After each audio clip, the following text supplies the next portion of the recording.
Bonjour les amis, soyez les bienvenus dans notre émission Semences du bonheur pour tous.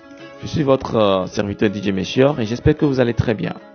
Aujourd'hui nous allons aborder le chapitre 8 du livre Quand on veut un peu de Norman Vincent Peale et notre leçon 10 intitulée Attendez-vous à un miracle. Avant toute chose, nous vous présentons nos excuses pour notre absence ces 3 derniers jours. Nous travaillons sur un projet important. Nous espérons que ce dernier vous sera agréable. Ce titre, Attendez-vous à un miracle, est tiré d'une histoire racontée par Norman. Un boutiquier reçut un jour un colis dans lequel il y avait une carte de visite sur laquelle était écrit « Attendez-vous à un miracle ». Ne comprenant pas le message, le boutiquier a failli jeter la carte, mais quelque chose l'a retenu de le garder dans sa poche. Donc lorsqu'il était rentré à la maison, il a montré la carte à sa femme, et vu qu'ils étaient dans des problèmes financiers, la femme lui a dit « Bon, ça ne nous coûte absolument rien de croire à ce qui est écrit sur la carte, alors attendons-nous à un miracle ». Ainsi, ils se sont focalisés sur tous les différents problèmes. Ils avaient de petits problèmes et de gros problèmes. Un gros problème. Donc, ils ont pris les petits problèmes un à un, se sont focalisés dessus et ont espéré ardemment un miracle. La solution, ils ont eu le miracle qu'ils espéraient. Ils ont encore pris un autre, et un autre, et un autre, et un autre. Ils ont finalement compris que leur grand problème n'avait plus d'importance parce qu'ils savaient déjà comment résoudre les problèmes. Donc, attendez-vous à un miracle. Les miracles sont des choses merveilleuses qui se produisent dans nos vies. Attendez-vous à des choses merveilleuses. L'auteur nous parle ensuite de l'histoire de Walt Disney, ce jeune dessinateur traité de nul par plusieurs rédacteurs qui n'ont pas voulu de ses dessins et qui finalement a trouvé une place dans le garage d'une église, avec pour compagnon une souris, la souris connue plus tard sous le nom de Mickey Mouse. Tout comme ce nul de Disney, vous pouvez également se produire des miracles. Il vous suffit d'avoir un objectif bien précis, de prier pour demander l'accomplissement de ce miracle qui vous semble trop grand pour que vous puissiez le réaliser. Il suffit de prier, de demander l'accomplissement de ce miracle qui vous semble trop grand pour que vous puissiez le réaliser parce que vous pensez que vous êtes trop petit. Ensuite, vous devez y croire à 100%.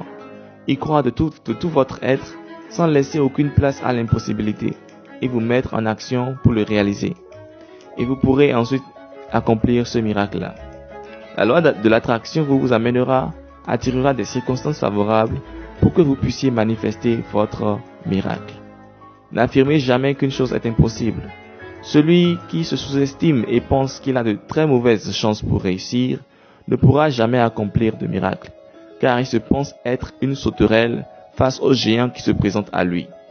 Renversez cette façon de penser et vous verrez les miracles se produire dans votre vie.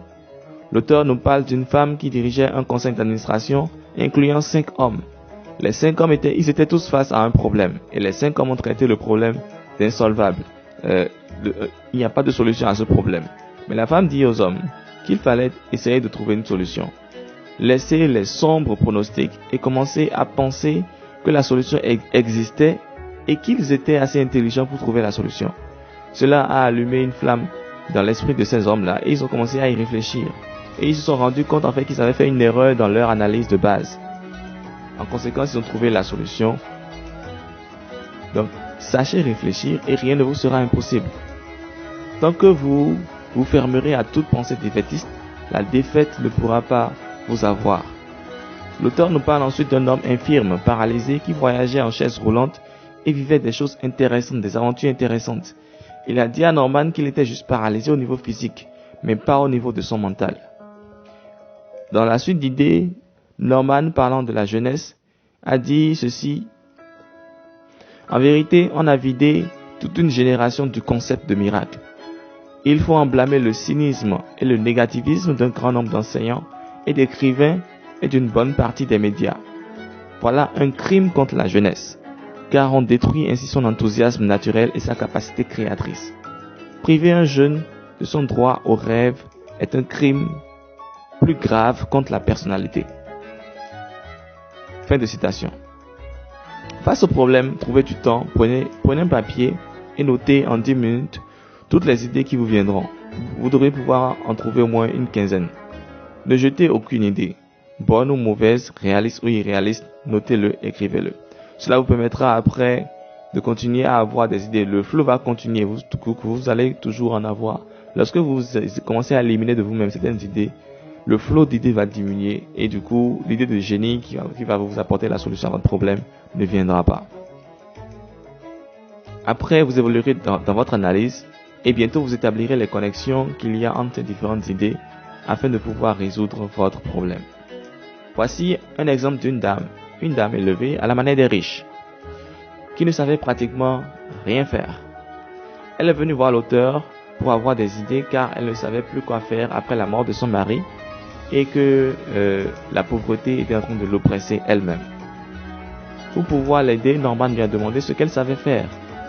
Elle lui a dit qu'elle ne savait rien faire. Elle ne savait pas coudre, elle ne savait pas faire le ménage, la cuisine. Tout ce que vous pensez actuellement qu'une femme peut faire, elle a dit qu'elle ne pouvait pas le faire.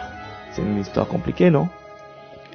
D'après elle-même, elle ne pouvait rien faire. Alors Norman lui a dit si elle ne trouvait pas quelque chose à faire, une idée, où ils allaient commencer leur étude de faisabilité, leur travail, il fallait qu'elle s'apprête à vivre de l'aide sociale. Et ce serait compliqué pour une femme de son rang qui a appris à vivre dans le luxe. Et c'est là qu'elle dit à l'auteur qu'elle savait faire des bonbons et que ses amis aimaient ces bonbons. L'auteur lui a dressé ensuite un business plan et elle a transformé son garage qui débouchait sur la route en boutique. Son commerce lui a bien réussi et elle a reçu des titres honorifiques non seulement dans sa province mais également au niveau de l'État, au niveau des États-Unis, aux côtés de 5 autres hommes. Donc c'était juste 6 à recevoir ces prix honorifiques. Son nom c'est Miss Lou. Vous pouvez chercher, vous allez trouver. Voilà l'exemple de quelques personnes aux portes du désespoir qui se sont retrouvées en train d'accomplir des miracles dans leur situation perdue d'avance. Choisissez aujourd'hui un problème pour lequel vous avez besoin de miracles, parce que vous ne semblez pas qualifié pour y trouver une solution. Décidez de croire que vous le pouvez. Après tout, cela ne vous coûte rien de le croire. Ensuite, priez pour avoir des idées, notez toutes les idées que vous aurez et évaluez de manière éclairée vos idées. Quand on veut, on peut. Vous aurez forcément un projet, n'hésitez pas à le faire. Et sur ce, là, j'ai une formation payante à réaliser le 30 décembre prochain. Je n'ai pas encore tous les moyens pour y arriver, j'ai 0 francs en termes de budget actuellement. Pour réaliser une telle formation de développement personnel, il me reste 3 semaines pour tout mettre au point. Mais je refuse de croire que cela m'est impossible et choisir l'option qui semble la plus raisonnable pour moi, c'est-à-dire l'année prochaine. Pourquoi dire que cela est impossible? Voilà ce pourquoi je vais prier, faire l'affiche pour enregistrer les participants, préparer la présentation, préparer le cadre où la formation aura lieu, et etc. Tout le protocole autour. De là-dessus, j'aime avoir le contrôle surtout. Mais cette formation m'obligera à ne pas forcément avoir le contrôle, à faire recenser les idées et à marcher, à avoir confiance et à avoir foi. J'ai besoin de 150 participants pour faire la formation, tout au moins. Donc j'espère vous compter parmi les participants qui vont s'inscrire au programme de formation qui vous changera ou qui changera votre frère ou votre cousin ou votre ami, votre tante, peu importe la personne. Vous aussi, trouvez le domaine où vous avez besoin de miracles et agissez. Faites l'expérience, cela ne vous coûtera absolument rien, mais cela pourrait tout vous apporter. Nous ferons le point le soir du 30 décembre dans un live. Cela permettra d'encourager ceux qui n'ont pas osé le faire. Partagez cette vidéo pour amener d'autres personnes à oser viser les hauteurs, viser le sommet des montagnes. Donc, c'est sur ces mots que nous mettons fin à notre émission du jour. Passez une excellente journée. Demain, nous n'allons pas faire de diffusion de cette leçon. Nous aurons probablement à faire un live pour lancer un autre livre. Nous en profitons pour vous présenter, nous profiterons de cette occasion pour vous présenter notre livre Ton identité est la clé de ton futur. À mercredi donc pour notre prochaine diffusion de cette émission. Je vous rappelle que si vous avez à cœur de nous soutenir, même avec 100 francs, ne vous en privez pas, nous recevons tout. Merci à vous d'avance pour cela et nous vous souhaitons une excellente journée. Portez-vous très bien et à très bientôt. Attendez-vous, n'oubliez pas, attendez-vous à un miracle. C'était votre serviteur DJ Melchior dans ce monde du bonheur pour tous. Bye bye.